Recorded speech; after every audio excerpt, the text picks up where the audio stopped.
Boa noite, meus amigos. Saudações a todos. Segunda-feira. Deixa eu me arrumar aqui na cadeira. E nós estamos começando aqui a nossa live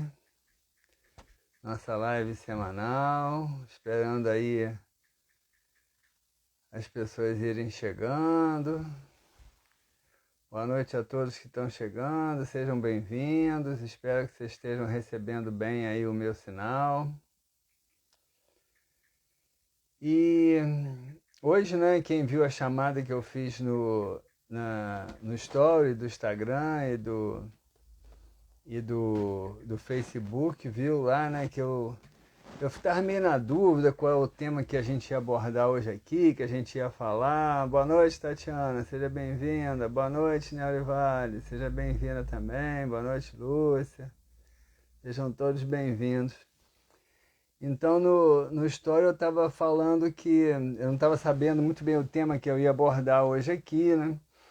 E aí ontem eu terminei de ler um livro que eu ganhei de presente, um livro muito interessante, A Vida Não É Útil, de Ailton Krenak. E hoje de manhã também acabei vendo uma notícia, né, que acaba se repetindo com uma certa frequência, de manhã no Bom Dia Brasil, falando sobre desmatamento na Amazônia, né, que nós estamos batendo recordes em cima de recordes. Hoje eles estavam dizendo que quantas árvores por segundo são cortadas? 18, né? 18 árvores por segundo. 18 árvores por segundo são cortadas na nossa Amazônia, né? Dói, isso é uma causa que tem me incomodado muito, é sofrido para mim ouvir uma coisa dessa, né? Porque a árvore para mim é um ser vivo, e não só é um ser vivo que está sendo cortado, mas a vida no planeta está sendo minada, né? Isso me preocupa muito, eu tenho me preocupado muito. Eu falei, vamos falar um pouco sobre isso hoje, vamos bater um papo hoje sobre isso, tentar aí levar aí uma reflexão. Claro, a gente vai entrar aqui muito no viés psicológico, no viés filosófico. Vou tentar não entrar muito no viés político, tá? Vou tentar, a intenção não é essa. Mas a intenção é ajudar a gente a crescer uma consciência sobre essa questão dos problemas ambientais. Então, esse livro aqui, que eu ganhei de presente de uma amiga, A Vida Não É Útil, terminei de ler ele ontem, do Ailton Krenak, é um livro pequeno, mas maravilhoso, é uma coletânea de 5 textos dele. Ailton Krenak é um líder indígena, né? Divulgador aí, e defensor das causas indígenas, é um pensador, vem escrevendo textos, escrevendo livros, ganhou o título de doutor honoris causa, aqui a fotozinha dele, né? Doutor honoris causa pela faculdade de, acho que é Juiz de Fora, se eu não me engano. Tem aí uns prêmios internacionais pelo trabalho dele. Boa noite, Alva. E o livro é muito bom mesmo, né? Imagina, um livro de um pensador, de uma pessoa que está desenvolvendo aí um estudo, uma reflexão sobre o assunto, e que traz dentro dele essa alma, né? É um índio, então traz dentro dele essa profunda ligação, esse profundo respeito pelas causas ambientais, né? Então o Ailton Krenak é um autor que merece ser lido, para nos ajudar a manter, a fazer crescer o nosso nível de consciência a respeito da proteção ambiental. Porque cortar 18 árvores por segundo na Amazônia é um crime hediondo. Não é? É um crime hediondo. Na história do Brasil, a gente nunca viu um índice tão alto de desmatamento como a gente tem visto ultimamente, que tem crescido demasiadamente, e que vai trazer consequências nefastas para todos nós. E para a gente não fugir aqui do nosso viés psicanalítico, espiritualista, nesse livro aqui, ó, Plenitude, da Joana de Ângeles, que é um espírito que dita mensagens pelo Divaldo Pereira Franco, ela diz aqui, o homem que pensa é responsável pela preservação da vida, que se manifesta em outros matizes e faz parte do conjunto que lhe sustenta a existência, possibilitando a evolução de todos os seres e princípios vitais. E essa frase ela é muito importante, eu considero ela muito importante, porque, boa noite, Jaqueline, porque eu vejo muitas pessoas, né, pessoas de bem, pessoas conscientes, espiritualizadas, que negam, que acham que nós não temos que nos envolver nessas questões, mas é um dever de quem tem consciência. É um dever de quem tem consciência ter uma militância responsável na defesa do meio ambiente, né? Se posicionando, publicando textos, compartilhando informações, compartilhando estatísticas. É um dever nosso, porque se nós não fizermos o que nós precisamos fazer para salvar o nosso planeta, ele vai se destruir. Porque existe uma parcela uma parcela significativa da população e uma liderança significativa, né, dos países que ainda permanecem insensíveis a essa causa. É aquela onipotência humana, né? Tem até, eu trouxe algumas frases aqui para compartilhar com vocês. Tem até uma frase aqui da Mariana Moreno, que é uma comunicadora, ela está muito voltada também para as causas ambientais, ela escreveu uma frase simples, mas que traduz muito isso. Ela diz assim: não existem problemas ambientais.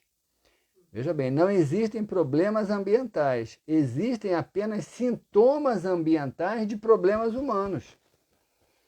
Porque o problema é nosso. Nós criamos tudo isso.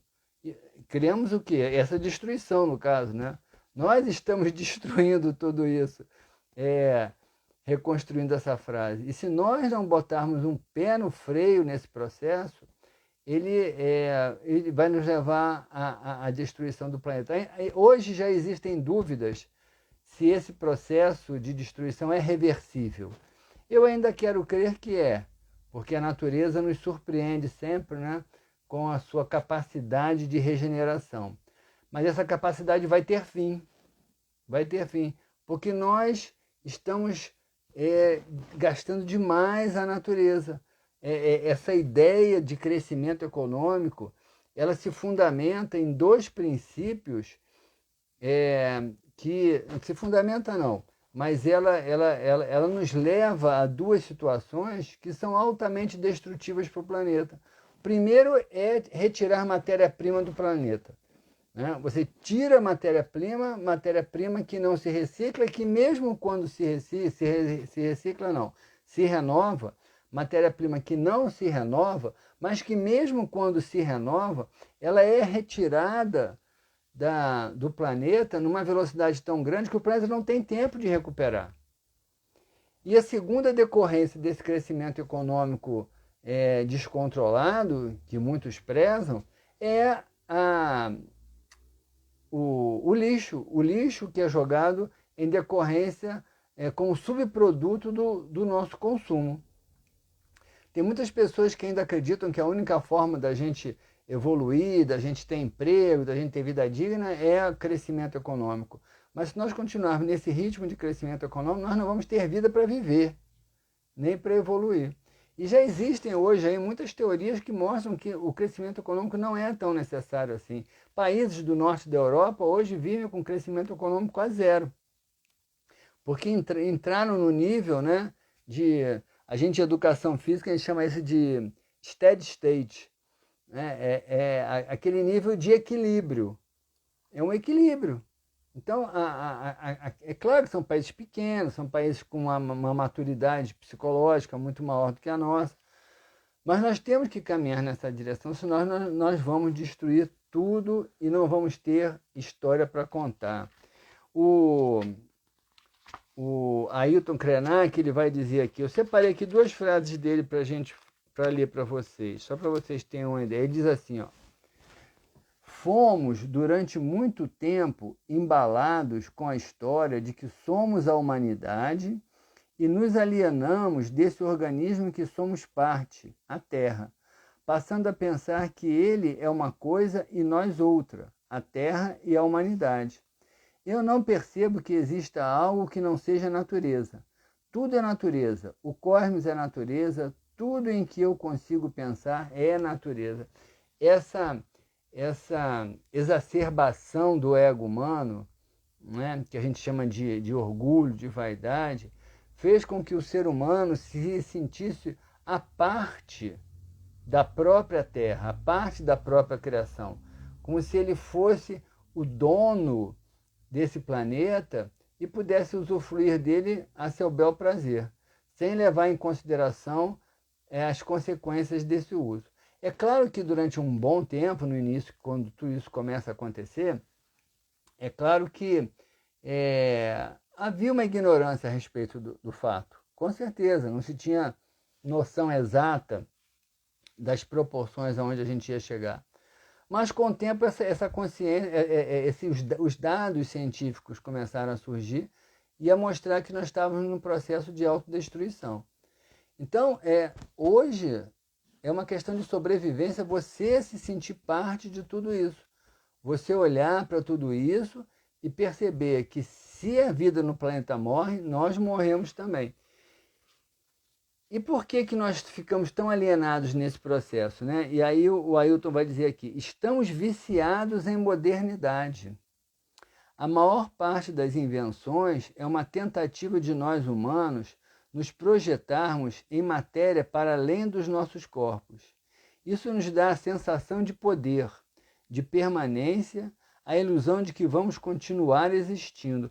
Então, a ciência, ela avançou de uma maneira tão grande e sempre buscando a cura das doenças, sempre buscando a ampliação da vida.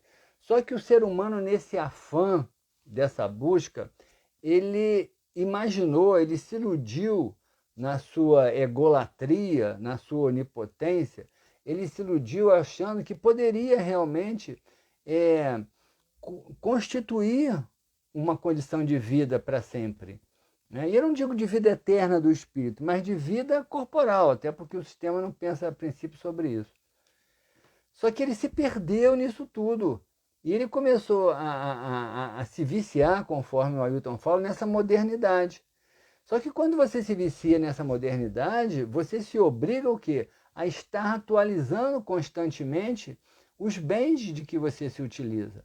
Você se vicia em estar consumindo. E quanto mais você consome, né? Quanto mais você consome, quanto mais nós temos que tirar matéria-prima da terra e quanto mais nós devolvemos lixo para essa mesma terra. Então, é uma equação que não tem como pressupor sobrevivência. Não tem como. E aí o Ailton Krenak, ele vai dizer uma coisa aqui que é um grande desafio. É um grande desafio. Que é nós conseguimos mudar os nossos padrões de vida. Nós vamos ter que mudar o nosso padrão de vida. Não tem como nós continuarmos a ser consumidores do jeito que somos. Não tem como. É uma coisa para cada um pensar, cada um fazer a sua parte, cada um compartilhar dessas ideias com outras pessoas. Eu falo isso aqui meio que desesperado mesmo. É um desespero. Porque, conforme eu falei no início, é uma causa que me sensibiliza muito, né? Por amor, pelo amor que eu tenho pela natureza, e é uma causa que me sensibiliza muito porque é uma questão de sobrevivência. Se nós não fizermos isso, não vai ter planeta para nós vivermos. Existem aí uns alucinados líderes aí de países que estão aí pensando em fazer novas comunidades em Marte. Então, acho que eles estão pensando em morar lá quando a Terra se destruir, né? Mas com certeza eu não vou, nem vocês, nem nossos filhos. Porque é muita gente para ir, quem vai não somos nós, né? Quem vai ser um pouquinho de gente. E para viver onde? Em Marte. Já pensou que vida maravilhosa que vai ser em Marte? Dentro de uma estação fechadinho, você nem pode sair. Que beleza, né? Não vai ter sol para ver o sol se pôr, sol nascer.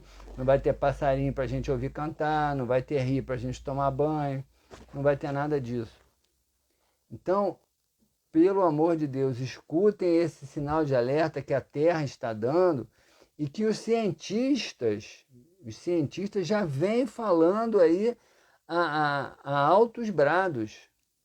E o grande desafio vai ser mudar o nosso padrão de vida, a forma como nós vivemos. Aprender a consumir menos. aprendermos a consumir mesmo. É claro que a população mais pobre do planeta já consome muito pouco, né? Aliás, eu estava vendo agora aqui mesmo, antes dessa live, estava vendo uma reportagem aqui na televisão, falando sobre o desperdício de... Olha só que coisa louca a vida que a gente vive aqui nesse planeta. O desperdício de alimento no planeta. É um desperdício assim absurdo. Absurdo mesmo. Provavelmente daria para matar a fome do planeta. Agora, olha que coisa interessante. O que nós desperdiçamos como alimento no planeta e que volta para o planeta como lixo, que a gente pensa que aquilo ali é uma matéria orgânica que vai se decompor, até vai, mas esse lixo orgânico que vai se decompor no planeta, ele hoje é a terceira maior causa de liberação de gás carbônico na atmosfera. É a terceira maior causa de aumento do efeito estufa. Então, além de nós desperdiçarmos alimento, nós estamos contribuindo com esse lixo de alimento para poluir ainda mais a atmosfera do nosso planeta. Não temos como continuar a vivermos assim. Nós temos realmente que fazer mudanças radicais nos nossos formatos de vida. É claro que a ciência vai nos ajudar muito a encontrarmos também algumas formas de resolvermos algumas questões. Sim, eu acredito sim. Hoje a gente tem tido aí avanços muito grandes. Há pouco tempo eu vi uma reportagem dizendo que a China tinha descoberto uma forma de transformar gases que provocam efeito estufa em combustível. Já pensou que coisa fantástica? Vai ser ótimo. Mas até isso vir a funcionar vai demorar. E isso, de qualquer forma, não elimina a nossa necessidade de mudarmos o nosso padrão de vida. Por quê? Porque, veja bem, vamos falar um pouco aqui de alguns aspectos biológicos e psicológicos dessa questão. Quando você se vicia nessa modernidade, que o Ailton Krenak fala aqui, você perde um pouco da sua humanidade, porque a sua humanidade, ela se enraiza na animalidade. Esse corpo aqui, nosso, é animal. Apesar de nós termos aí avançado para uma individualidade que somos nós, com uma estrutura psíquica, que tem capaz de ter consciência de si próprio, né? Que pensa, que racionaliza, que tem um pensamento contínuo que os animais não têm, mas nós ainda temos um corpo de animal. E esse corpo precisa de natureza. Esse corpo precisa respirar ar puro, esse corpo precisa olhar o verde, esse corpo precisa se banhar nas águas dos mares, dos rios, para ter saúde. Então, se você se vicia na modernidade, o que você faz? Você vai viver como muitas pessoas vivem, trancados dentro das suas próprias residências, usufruindo apenas dos bens tecnológicos que ela pôde comprar, achando que isso é viver. Nada contra você usufruir de algumas coisas, são saudáveis, são interessantes, claro, trazem alguns benefícios, mas você não pode esquecer a sua animalidade, você não pode esquecer o seu corpo biológico, você precisa botar o pé no chão, você precisa sentir a terra ali, né? Sentir a grama, sentir a areia, você precisa olhar para o céu, deixar o sol bater no seu corpo, produzir vitamina D, você precisa se maravilhar com a beleza da natureza, de um pôr de sol, você precisa se encantar com os passarinhos cantando, né? Pela manhã, todo dia de manhã, final da tarde, eles estão por aí fazendo as acrobacias, cantando. A gente precisa disso. Isso é saúde mental. Tem até um texto que eu escrevi sobre depressão que eu falo sobre isso. Foi a maior polêmica esse texto, está publicado lá no Stum. Teve um monte de elogio e teve um monte de crítica. Eu já imaginava isso, né? Já imaginava, porque a pessoa que está deprimida, ela muitas vezes realmente não consegue, mas ela precisa fazer um movimento, ela precisa. Muitas pessoas entram em quadros depressivos porque estão negando a sua necessidade animal, de contato com a natureza. Com certeza. E ficam ali presas num ambiente que é vicioso, que traz um prazer, mas é um prazer que pode ser só intelectual, que não proporciona sensações físicas que são necessárias para a produção de neurotransmissores, de hormônios, hormônios do prazer, da felicidade, né? Então a gente precisa mudar esses nossos padrões de vida, os nossos padrões de consumo. Agora, por que tudo isso se construiu? Então vamos lá na história, que é a história complicada de todos nós. Porque tudo isso se começa a acontecer com a Revolução Industrial. A partir da Revolução Industrial, ali, nem sei que século foi ali, século XVII, mais ou menos, eu acho, né? Quando começa a Revolução, século XVIII, acho que XVII, XVIII, né? Por ali, quando começa a Revolução Industrial, que o homem começa a se maquinizar, a produzir máquinas, a ter produção em escala, né? Surgiu a necessidade de vender essa produção. A gente já falou isso aqui, mas isso é uma questão que a gente precisa muito ter consciência sobre ela, para que a gente entenda, inclusive na nossa hora de votar, na nossa hora de fazer escolhas, para que a gente pense sobre isso. Então o ser humano começou a produzir demais e tinha que vender isso. E aí surge o capitalismo, né, dentro desse padrão aí de necessidade, né, com o objetivo de vender. E aí surgem, inclusive as ciências psicológicas, muitas das ciências psicológicas que nós temos hoje, elas se fundamentam. Elas vão emergir ali na segunda metade do século XIX, primeira metade do século XX, justamente no auge ali dessa efervescência da produção industrial, do capitalismo, depois vem o pós-guerra, da Segunda Guerra Mundial, e aí aquilo ali começa uma efervescência muito grande. E eu já falei isso aqui, é muito importante que vocês percebam. Para que essa produção fosse vendida, era preciso convencer a você, que está me ouvindo, convencer a mim de que você tinha que comprar aquilo, de que você tinha que trabalhar, você tinha que se esforçar, ter dinheiro para comprar aquilo. Essa é a mecânica. Aí você compra, esse dinheiro vai ser usado para pagar o salário, se retroalimenta, né? Eu não sou doutor na questão, sou até apenas um curioso. Tem gente aí que deve ser bem mais entendida do que eu, com certeza. Mas sou um curioso que gosta de estudar, né? A Neurivale está falando que a preocupação é com a nova geração. Com certeza, Neurivale. Eu vou voltar aqui para o assunto, mas você está falando isso. As últimas pesquisas científicas apontam para um sinal, para um futuro bastante dramático já em 2050, tá? Daqui a menos de 30 anos. Já aponta para um futuro bem dramático a menos de 30 anos. Talvez a gente ainda pegue isso aí acontecendo, tá? Talvez a gente mesmo ainda pegue aí no finalzinho da nossa vida. Então, esse sistema, ele precisava te convencer, ele precisava fazer com que você tivesse desejo de comprar, né? É por isso que eu digo, esse sistema é altamente vicioso. O capitalismo é um sistema altamente vicioso.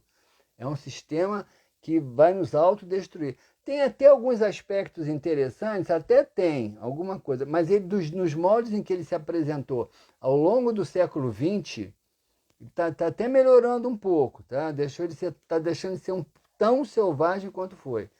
Mas na forma como ele se apresentou ao longo do século XX, ele se fundamentava justamente nisso, na estimulação do seu desejo para que você consumisse e pudesse gerar aí produtividade para as empresas. Então, ele aliena, o que a gente chama em psicanálise, ele aliena o seu desejo. Como assim? Você, em vez de querer aquilo que te dá prazer, aquilo que você realmente quer, aquilo que você pensa, aquilo que tem sentido para você, você vai sendo convencido pouco a pouco a querer o que eles têm para te vender. E você começa a acreditar nisso. E uma das formas de estimular isso é dizer que você merece. Então ele exacerba o seu orgulho. Aí você acha que merece tudo. Aí quando vem um revés, quando você tem uma doença, quando você perde um ente querido, quando você perde um trabalho, ué, como? Como que eu estou passando por isso se eu mereço tudo? Aí deprime. A depressão, ela é a doença do capitalismo, ela é a doença desse sistema aí doentio que a gente vive. Tá? E veja bem, eu não estou aqui para defender outro sistema não, tá? Não estou aqui para defender o socialismo não, não estou isso, estou tentando apontar. Se bem que a gente hoje não, né? Essa polarização capitalismo-socialismo é antiga. Só que hoje ela virou uma polarização cruel, né? Como se houvesse, como se fosse a disputa de dois exércitos tentando se degladiar um contra o outro. Isso é absurdo. Nós temos que estar todos juntos para conseguir construir um modelo que seja sustentável para a gente sobreviver. E aí acaba tendo uns jogos mais absurdos ainda. Por exemplo, um jogo muito comum das pessoas que defendem esse capitalismo extremo é comparar socialismo com comunismo. São coisas diferentes. Tudo bem que não são totalmente diferentes, são coisas até parecidas. Mas comunismo é uma coisa e socialismo é outra. Eu fico até com pena quando a pessoa diz assim, fulano é comunista. Não sabe nem o que está dizendo, gente. Comunismo é uma coisa, socialismo é outra. Por exemplo, no socialismo, os bens de produção, eles tendem a ser mais estatizados, os bens de produção. Mas o bem pessoal não. A pessoa, por exemplo, não perde direito aos seus bens pessoais no socialismo. No comunismo, perde. No comunismo ela perde. Todos os bens são de propriedade do Estado. Não é nem do Estado, dos trabalhadores, né? O socialismo, ele trabalha com sistemas políticos democráticos. O comunismo não. O comunismo trabalha com sistemas políticos autoritários. E por aí vai. Então são coisas totalmente diferentes. E não me digam que o socialismo não dá certo, porque, olha, Portugal, Espanha, França, Argentina, Peru, Bolívia, Finlândia, Hungria, Grécia, estão tendo nesse momento governos socialistas.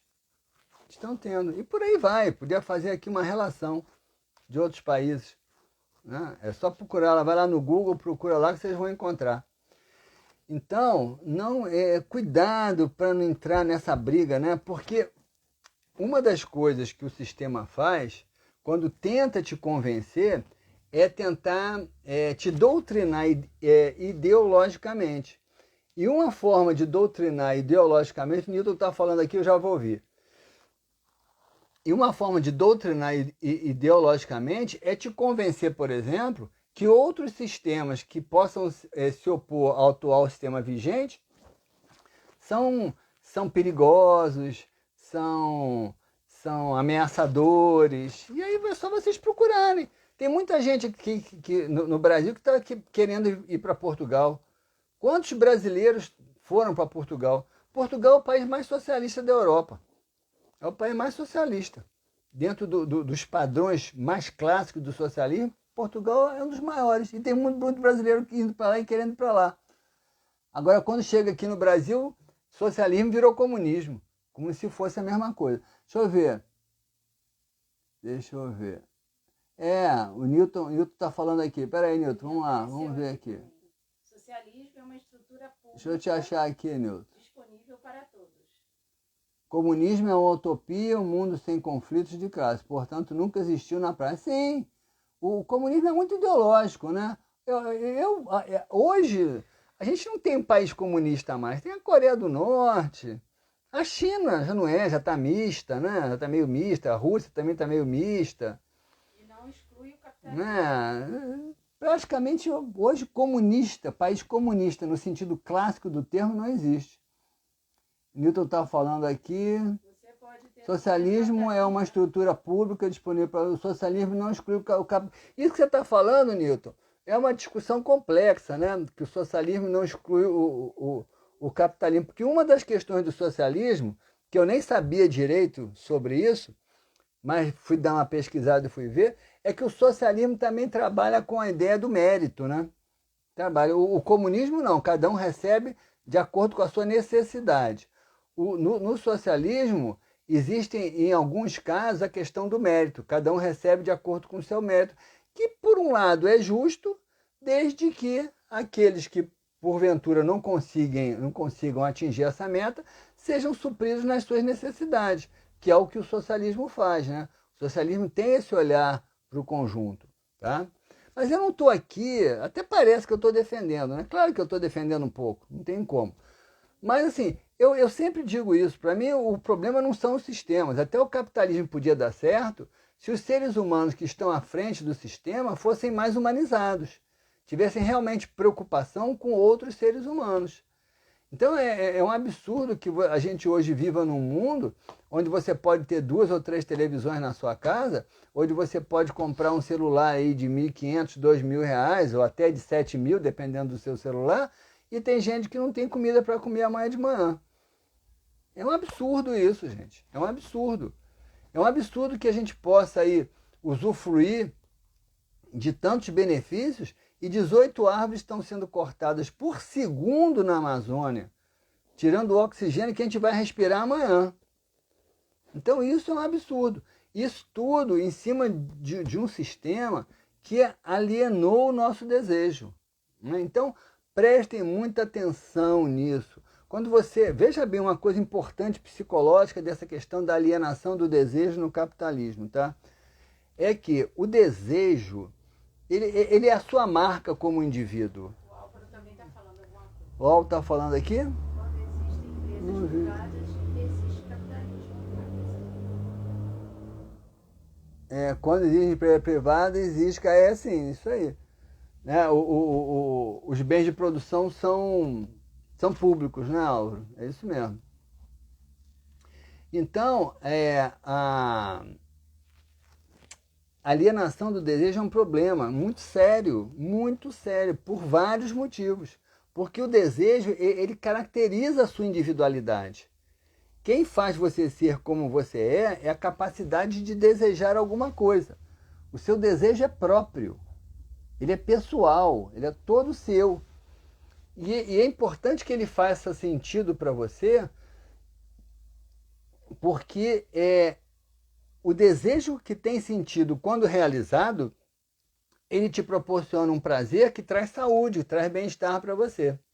Mas um desejo alienado, que não é o seu desejo, é o desejo que os outros dizem que você deve sentir, é o desejo que a mídia diz que você deve sentir, é o desejo que o anúnciozinho da televisão lá diz que você deve sentir. Esse não é o seu desejo, é o desejo que eles querem que você deseje, que é o desejo que vai levar você a consumir aquilo que eles têm para te vender. Esse desejo ele pode até te dar uma satisfação momentânea, mas é uma satisfação alienada.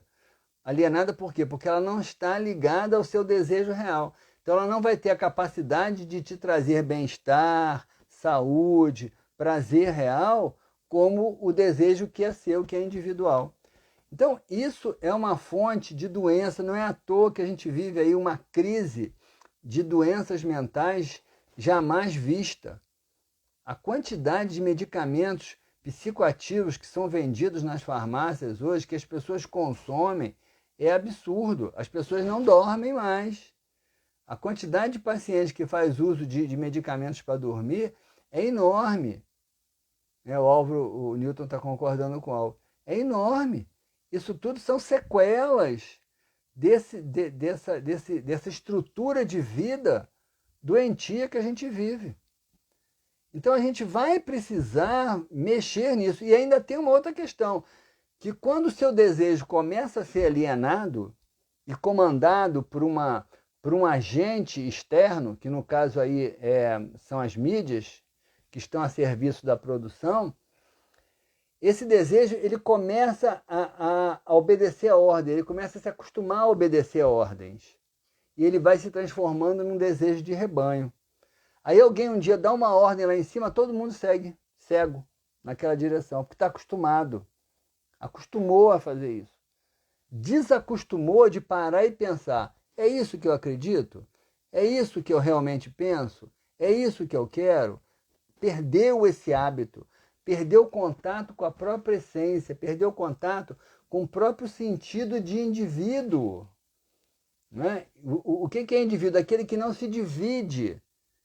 O indivíduo é o que tem a individualidade, ele é único. Aí ali eu levo Então, quando vem já vou ver. Quando vem um desejo externo e te condiciona a sentir pelo viés desse desejo interno, você entra num processo de rebanho.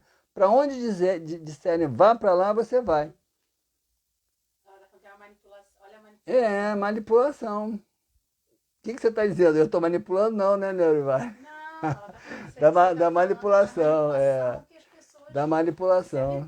Não, mas a ideia é essa mesmo, né? A ideia é manipular mesmo, né? Eles estão manipulando. Manipulando quem não está lúcido o suficiente. Por isso que eu estou fazendo essa live hoje. E eu me empolgo com isso aqui, tá? Eu me empolgo. Tem gente rindo. Está sendo muito vivido hoje. Eu me empolgo até de uma maneira triste, tá? Eu me empolgo porque isso é angustiante. Isso é angustiante. Já tem tempo que eu olho para tudo isso e digo, meu Deus, nós estamos caminhando para um abismo. Nós estamos caminhando para implodir a Terra. Nós vamos implodir a civilização humana na Terra. E do jeito que vai, vamos implodir a Terra também. A Terra vai se tornar um planeta estéril por causa dessa ideologia. Agora eu vou te dizer para vocês, o socialismo é um sistema perfeito? Acredito que não. Até porque qualquer sistema vai ser bom quando ele for dirigido por homens bons, homens comprometidos com o bem público, homens comprometidos com a felicidade da população, homens comprometidos com a preservação do meio ambiente. Aí qualquer sistema é bom.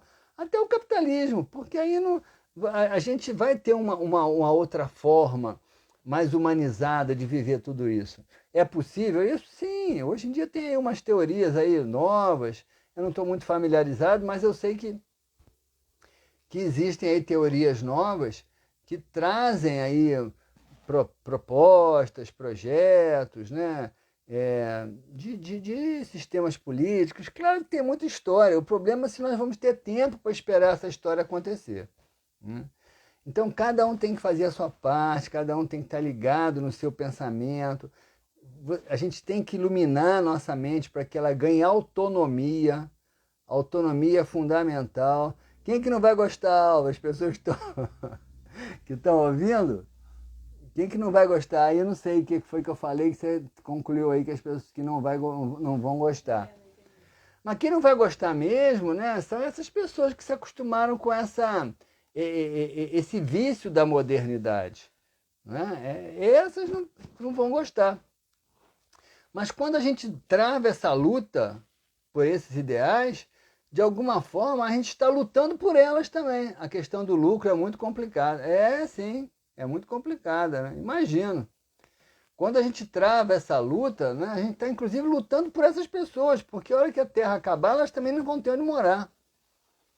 Né? Tem até uma frase, que eu não me lembro de quem é agora, que diz, né, que quando todas as árvores secarem, quando todas as árvores morrerem, quando todos os rios secarem, quando todas as plantações murcharem, o homem vai descobrir que não pode se alimentar de dinheiro. Não sei quem é que diz essa frase, mas essa frase eu já li, sim. Não me lembro agora exatamente quem disse essa frase. Realmente não vou me lembrar, não. Acho que até que eu nem sei. Mas eu já li a frase com o autor, mas não guardei. E eu até acho, o Álvaro está falando que a questão do lucro é complicada, né? Claro que eu não sou entendido aí na questão econômica do assunto, mas eu acho até que um lucro é possível, aquilo que eu falei, o capitalismo ele pode até ser possível. O problema é a ganância. É a ganância que torna o ser humano cego. Né? Torna o ser humano cego às consequências do que ele está fazendo. Né? Se esse lucro fosse aí uma expressão do próprio trabalho empresarial dele, né? Eu tenho uns pacientes que eu fico olhando lá, meu Deus, em pacientes empresários, né? Não sei se tem algum me ouvindo aqui, mas é o filme, né? Não olhe para cima, né? Não estão vendo nada, com certeza. Quem não viu o filme, olhe, tá? Veja o filme, olhe o filme. O nome do filme é Não Olhe para Cima, né? Muito bacana, com aquele autor, como é o nome? Do Titanic, É o Leonardo DiCaprio. Leonardo DiCaprio. Leonardo DiCaprio. Né? Mas assim, eu tenho uns pacientes que às vezes eu fico empresários, né? Eu vejo lá os caras têm eu não sei se a gente pode chamar isso de lucro, mas acho que sim, lucros altíssimos, né, gente? Altíssimos. Tudo bem que eles têm, tudo bem que lucros astronômicos, né? Lucros altíssimos. Altíssimos assim para mim, né? Eles ainda acham pouco. E tudo bem que tem gastos, né? Mas sobra muito, né? Sobra muito. E aí as pessoas que trabalham para eles ali estão vivendo muitos de salário mínimo. Então é muito cruel. Mas aí eu vou voltar, vou ler de novo aqui, para a gente ir encerrando com a frasezinha que eu li aqui da Joana de Anjos, nesse livro Plenitude. O homem que pensa é responsável pela preservação da vida. Vocês pensam? Então vocês são responsáveis. O homem que pensa é responsável pela preservação da vida, que se manifesta em outros matizes e faz parte do conjunto que lhe sustenta a existência, possibilitando a evolução de todos os seres e princípios vitais. A responsabilidade é nossa. Né? Deixa eu ver, o Newton está falando aqui. Vamos lá, Newton. Não vivemos mais o capitalismo tradicional caracterizado pela circulação de bens e serviços. Nós vivemos o rentismo. É isso, Newton? Não conheço essa palavra. Onde empresas e pessoas investem nas bolsas de valores, ocorrendo acúmulo de capital. Né? Onde há acúmulo, há muita pobreza. Isso. Gente. Acho que eu consegui dar uma instigada aí, né? Ninguém jogou pedra, não, né?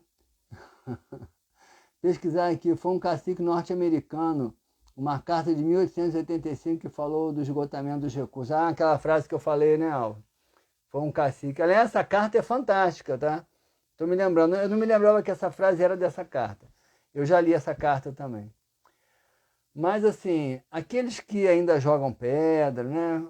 Parem para pensar um pouco, parem para pensar. É ridículo essa luta polarizada entre capitalismo e o que eles chamam de comunismo, né? Que chamam só para deteriorar o termo, porque não é comunismo, né? Tá claro. Quem quiser aprender, vai lá e leia, tá? Tudo bem, tem algumas coisas parecidas, tem, mas não é a mesma coisa. Então, a gente está vivendo uma polarização aí que é ridícula, que no fundo, só esconde outras intenções, que é a intenção de ocupar o poder. Né? A intenção é... rentismo vem de renda. Tá? Né? Eu também não sabia, não. Então, não entre nessa ingênua disputa de condenar o socialismo, porque socialismo é comunismo. Não entre nisso, são coisas diferentes. E parem para pensar, observar no que eu falei sobre o capitalismo. O que eu falei sobre o capitalismo é realidade, é fato. Né? Tudo isso aí é muito bem percebido pelas pessoas que estão familiarizadas com as ideias psicológicas, psicanalíticas. E as pessoas que manipulam a opinião pública através dos meios de comunicação são doutores nesses assuntos. Eles sabem muito bem. Eles não botam ali um discurso, uma cena por acaso. Cada coisa ali tem a intenção de tocar as pessoas de uma maneira específica, criando um condicionamento de um desejo voltado para a compra. Então isso é muito doentio em diversos aspectos, é muito doentio para a sobrevivência do planeta, é doentio para a sobrevivência do ser humano. Isso está causando a deteriorização do meio ambiente, isso está causando a deteriorização da saúde mental do ser humano e física. Aliás, o ser humano, conforme disse aí o Ailton Krenak, o ser humano é meio ambiente, tá? O ser humano é natureza. Então, quando alguma dessas partes é atingida, todas são, porque isso aí é um conjunto, é um holismo. Tá bom? Então pensem nisso e mais do que pensem nisso, mudem de atitude e comecem a se transformar em agentes de transformação. Né? Comecem a assumir a responsabilidade, fazer a sua parte, porque se nós não fizermos, não vai cair um anjinho lá do céu para fazer por nós, não. Tá bom? Minha gratidão a vocês aí por estarem aí mais uma vez, gratidão aí pelo carinho de todos, gratidão pela contribuição de todo mundo aí, né, Orivale, Álvaro, Newton. Comunismo é uma palavra usada para amedrontar o povo e depois manipular. Com certeza, Newton, com certeza. Obrigado aí, Newton, Álvaro, pela contribuição, né, Orivale, obrigado a todos vocês. E vamos para frente, vamos continuar trabalhando por um mundo melhor, que essa tem que ser a nossa função, tá bom? Meu carinho para vocês, abraço a todos. Semana que vem eu provavelmente não farei a live. Eu estou com um compromisso aí na segunda noite, provavelmente eu não farei a live. Quer dizer que se na segunda-feira vocês não virem meu story no Instagram ou no Facebook, é porque não vai ter live, tá bom? Mas se não tiver na semana que vem, na outra a gente está de volta aqui. Um abraço para todos, meu carinho, e até a próxima.